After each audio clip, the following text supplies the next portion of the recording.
Mom, what's that over there? When I returned home from my parents' house with my daughter, we were met with piles of trash bags in front of the entrance. As we approached, I realized that these bags contained my daughter's and my belongings, carelessly packed as if they were actual trash. Confused, I exclaimed, "What's this? Why is this happening?" My daughter tearfully pulled out her beloved stuffed animal from one of the bags and hugged it tightly. Frustrated, I marched towards the entrance, only to find that the locks had been changed while we were out. It became apparent that my mother-in-law and sister-in-law were behind this. Ringing the doorbell and knocking several times yielded no response. "What is this? Isn't it terrible?" I muttered. Upon closer inspection, one of the trash bags had a note that read, "Parasites disappear, never come back." A surge of anger welled up within me, and I couldn't help but express my frustration aloud. "The real parasites are you," I muttered. This was the worst treatment I had ever received from my in-laws in 15 years. Not only me, but making my daughter feel this way too was unbearable. My patience exhausted, boiling with anger, I loaded our belongings into the car, and we returned to my parents' house. "I will never come back to this house again," I declared. "I'm looking forward to seeing what happens to the parasites when their host is gone. My name is Sarah. I am currently 43 years old. I live with my husband, daughter, and my husband's mother and sister. I can't say we live happily. I work from home, but this house is never peaceful. The issue lies with my mother-in-law and sister-in-law, Diane. They have disliked and ignored me for over 10 years.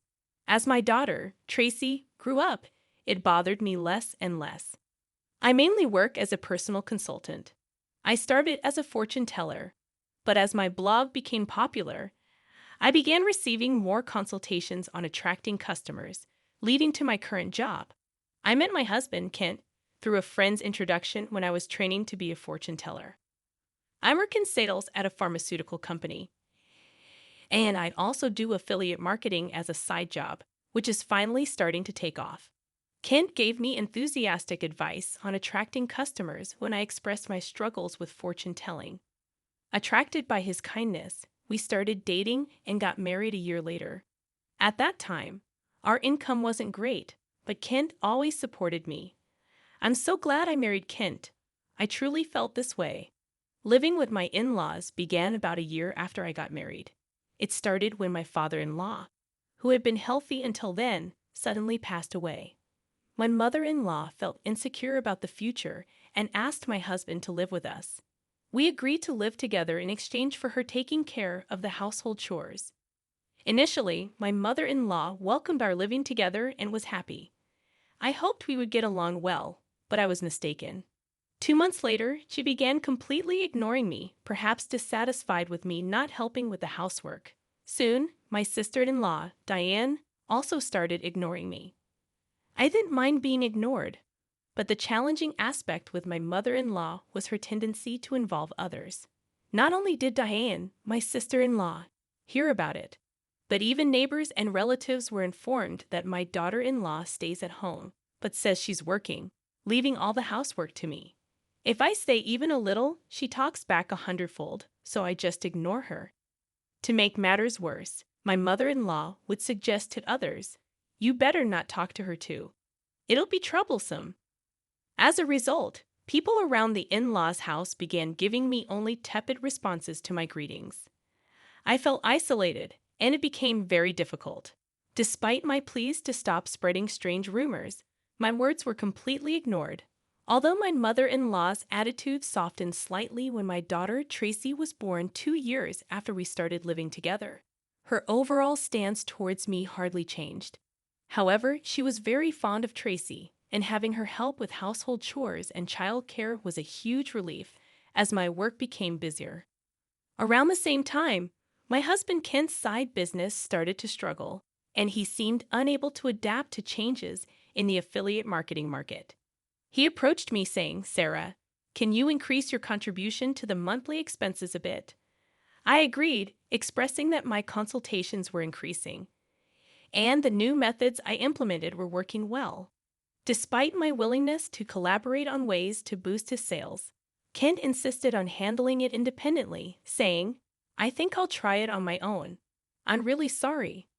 From the beginning of our marriage, we had agreed that Kent would manage the household finances.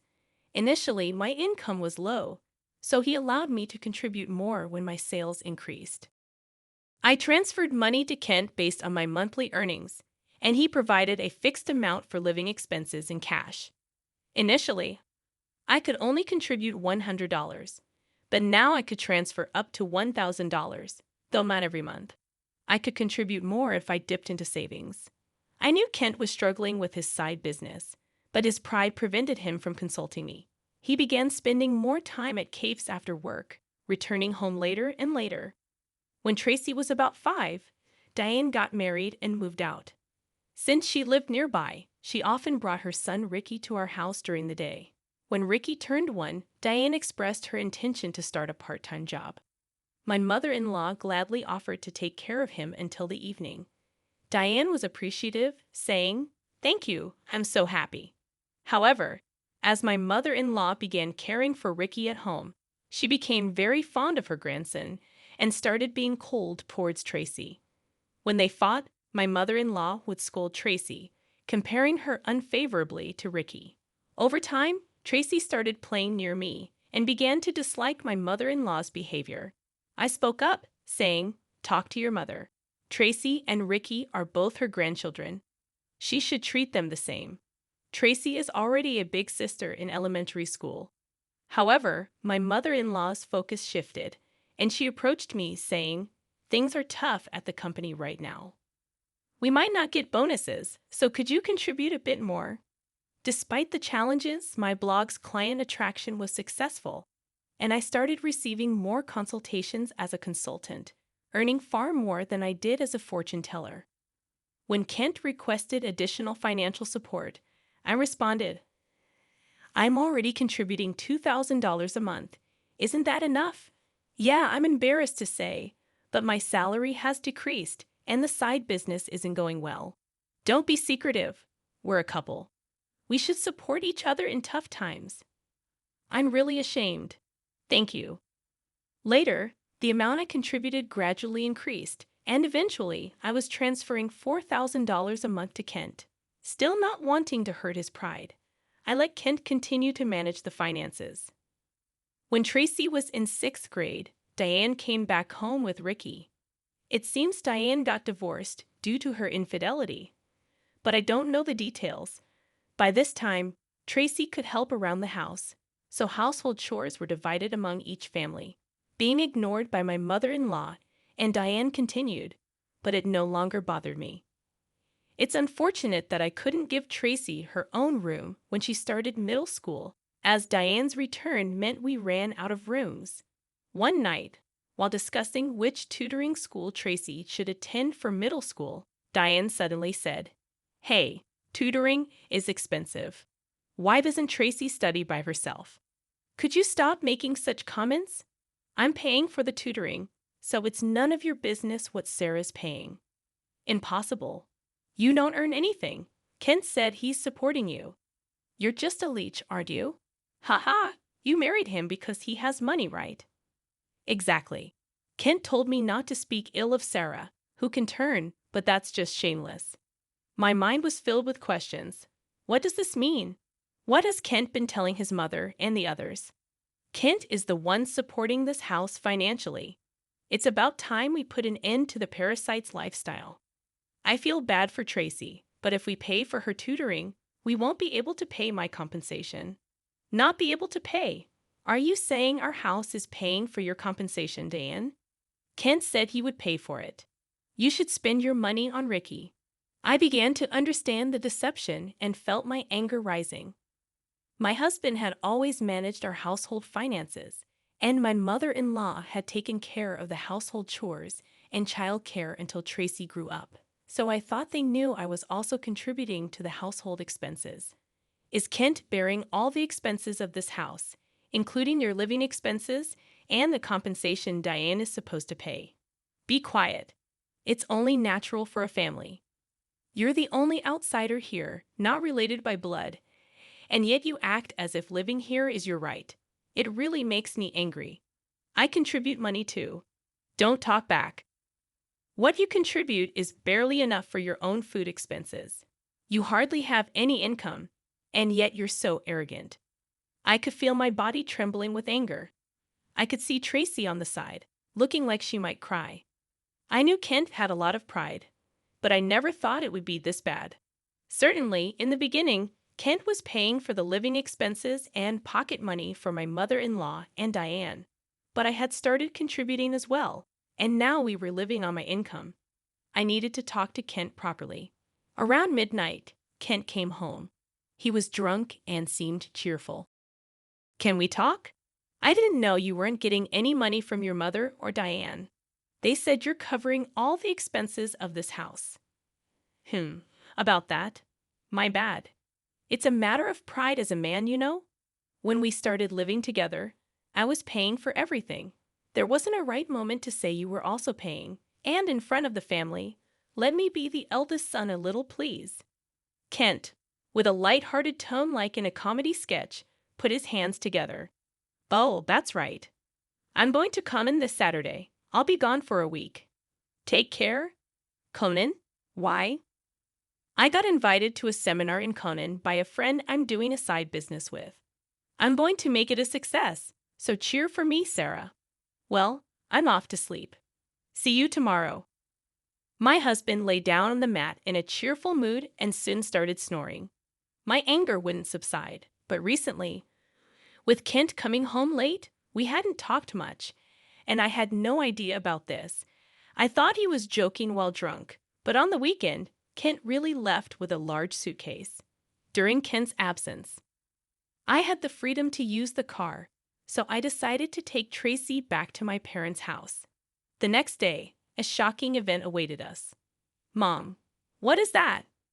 When Tracy and I returned from my parents' house, there were piles of trash bags in front of the entrance. Upon closer inspection, these bags contained mine and Tracy's belongings, carelessly packed just like real trash. What is this? Why is this happening? I don't understand. Tracy, crying, pulled out her beloved stuffed animal from the bag and hugged it. Furious, I headed towards the entrance. Has the lock changed? It seemed that the locks had been changed while we were out. This must be the work of my mother-in-law and sister-in-law, Diane. I rang the doorbell and knocked several times, but no one came out. What is this? Isn't it terrible? Upon closer inspection, one of the trash bags had a note saying, "Parasites disappear, never come back." I felt a surge of anger from the bottom of my heart. The real parasites are you. I couldn't help but let out a swear word. This was the worst treatment I had ever received from my in-laws in 15 years. Not just me, but making my daughter feel this way too. I finally lost my patience with boiling anger. I loaded the luggage into the car, and we returned to my parents' house. I will never come back to this house again. I'm looking forward to seeing what happens to the parasites when their host is gone. When we returned to my parents' house, they were shocked. I hadn't told them about the ignoring from my in-laws, the money issues, and most of all, their attitude towards Tracy. Not wanting to worry them, my parents said, "There's no need to go back to that house. You should claim compensation from them." They cried with anger and told me to stay with them. My mother's words, "You really had it tough," made me cry too. In reality, I had been trying my best all this time. Enough is enough. I finally decided to confront my feelings while staying at my parents' house. I contacted a friend who had introduced me to Kent. She was connected to Kent's side business friends. "Are you doing well? I want to ask you something. Do you know if Kent's friends are currently in Conan, that famous entrepreneur seminar, right?" I was invited but wasn't interested, so I declined. Kent didn't go, did he? Yeah, that's right. By the way, I heard Kent quit his job and is now managing a business with his wife. You two must be close. Yes, that's right. Nonchalantly, I replied and hung up immediately. After I called Kent's company, what my friend said was true, and to my surprise, Kent had quit his job 2 years ago. This meant that for the past 2 years, I had been paying almost all of the living expenses for my in-laws. Looking back over the years, I suddenly felt hollow. A week later, I received a laid-back message from Kent saying he was back in the US. After continuously ignoring him, I stopped hearing from him altogether. He must have heard the news back home. Expecting persistent contact from Kent, I hired a detective to investigate him. The investigation revealed that Kent, dressed in a suit in the morning, spent his afternoons gambling and evenings at a woman's house. So I asked for an investigation into his infidelity as well. 3 weeks later, Kent called me. It must have been close to his former company's payday, and he was panicking. Sarah, sorry I couldn't contact you. I'm sorry for what my family did. I heard they kicked you out, and I was thinking, why did it come to this? Really? Did you tell the truth to your mother and Diane? Kent quickly changed the subject and said something unbelievable. Let's leave that house and live in a new home, just the three of us. I'll cut ties with those who disregard you, Sarah. I'm ready to abandon my mother and Diane, so please come back. Are you really cutting ties with your mother and Diane? Was Kent planning to easily discard them after making them dependent on him? I was disappointed in Kent and his self-centered actions, so I told him, I'm coming back for now, so leave the door unlocked. Kent seemed delayed at my message. A few days later, I returned to my in-laws' house with Tracy.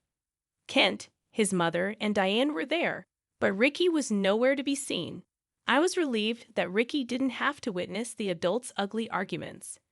When Kent made some remarks, I ignored the displeased pair and took out a divorce form from my bag. I confronted the surprised Kent. I heard you quit your job without telling me. Since we're supposedly managing a business together, does that mean the $4,000 I've been transferring every month was actually your salary? Kent tried to excuse himself. No, that's not it. I told you the business was in trouble, right? So, I decided to quit before getting fired. Carly, I heard you quit 2 years ago, right? I called your company, and it's still not bankrupt. Kent fell silent. I pressed further. By the way, what role do you play in our joint business management? Are you the accountant? Kent became increasingly uneasy and started sweating. Kent is supporting the whole family, isn't he, Mother? He quit his job. His side business isn't going well. And yet it's a mystery where the money is coming from. I'm leaving, but please continue to get financial support from Kent. My mother-in-law and Diane's faces turned pale and ashen. But the other day on the phone, you were crying and begging to save only yourself, saying you'd cut ties with your mother and sister. Haha, but that won't happen. I'm also discarding Kent here. What do you mean? I don't understand. Kent hasn't been going to work. That's a lie. He leaves in a suit, and Sarah was supporting the household. It's true. Sarah has been paying for everything for years. I'm unemployed now and not doing any side business. We're going to have a hard life because you guys kicked Sarah out. We could have had an easy life without working if you hadn't done anything unnecessary. What do you mean by that? You were planning to abandon us, weren't you? Kent's response ignited the fury of my mother-in-law and Diane. As the three of them caused a commotion, Tracy and I began to take action. I came to pick up some forgotten items. I took a cleaning robot bought within the last 6 months, an expensive microwave favored by my mother-in-law, and the beauty device Diane had gotten from Kent. Wait, that's mine. This is mine since I bought it with my money, or you can pay me back for it. Diane fell silent at my words. Then I searched for and gathered my belongings from their rooms. The belongings they had put out did not include my expensive brand bags and accessories. Why are you taking that too? This is mine. I ignored their complaints and sweet talk. Finally, I dropped a bombshell on Kent. Oh, I forgot. I plan to claim compensation from your mistress, Mary, too. Tell her it's no use running away. What? How do you know about her? I know you went to Conan with Mary recently. Good for you, right? Of course, I have all the evidence of the affair, so no escaping that. No way. You've been deceiving me and having fun for the past 2 years. I'll be claiming compensation for the affair, child support for Tracy, and oh, you were secretly paying Diane's compensation too. I'll be claiming that back as well. As I prepared to leave, my mother-in-law and Diane desperately tried to stop me. I was wrong, Sarah. I'm sorry. We just believed what Ken said. We can't live without you. We'll do anything. Please help us. I can't pay you back for the compensation. I'm sorry too. I apologize for everything. You'll forgive us, right? I couldn't help but laugh at their foolish faces.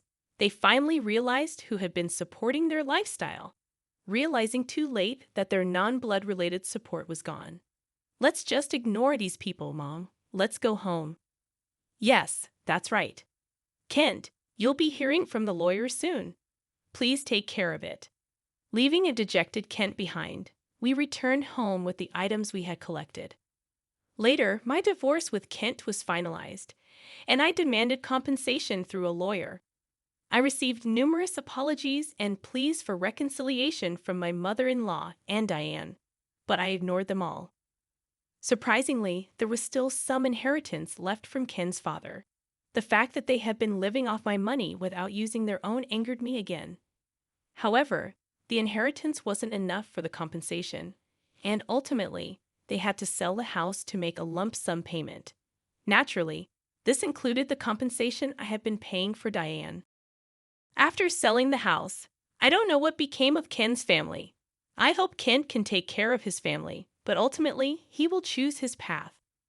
I also claimed compensation from Kent's mistress, which led to an unexpected revelation. Through the lawyer, I informed her that Kent was unemployed, and I had been supporting the family.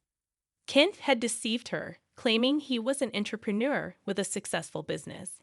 In the end, they broke up after an argument. Tracy and I moved to an apartment, and I was able to give her the room she had longed for. I don't think my 15 years were wasted, but sometimes I wonder if I should have made a decision when I started being ignored. Now, I feel happy that my home is a peaceful place.